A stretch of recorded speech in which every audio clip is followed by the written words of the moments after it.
Here are the facts. In China it's called qi, and in India it's known as prana. In the West we call it the soul. But what exactly is it? To the religious, it's a spark of divinity that connects us to the universe. To the skeptics, it's a series of chemical interactions within the brain. Billions of people believe in spiritual energy, but there's no scientific proof of its existence. Finding the soul is a tricky proposition. Modern science has disproven many historical notions of this energy, but the search continues. History is filled with stories of charlatans and believers alike claiming to have discovered it. Consider the notorious experiments of Dr. Duncan McDougall in 1907, when he claimed that the soul weighed an average of 21 grams. This experiment was deeply flawed, but failure hasn't stopped us yet. In fact, some people think the search for the soul ended decades ago with a man named Wilhelm Reich. Born in 1897, Wilhelm Reich studied psychoanalysis under Sigmund Freud. Freud's theory on the libido fascinated Reich, who believed that the libido was a real physical energy. He moved to the US, where he began research on this energy. He called it orgone. According to Reich, this energy permeated the universe, and orgone imbalances could create health problems. Reich claimed orgone treatment could combat cancer. His ideas eventually caught the government's attention. According to declassified FBI files, Reich was under investigation for ties to the Communist Party. In 1947, the agency concluded that Dr. Reich was not a communist agent and did not believe his research was subversive.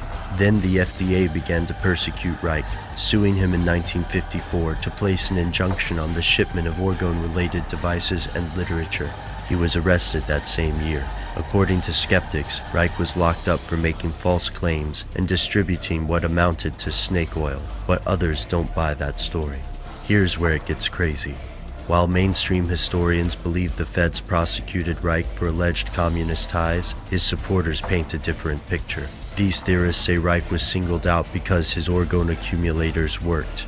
He did not request payment when treating people, and he held demonstrations to prove the effectiveness of the technology, chiefly focusing on the orgone chamber.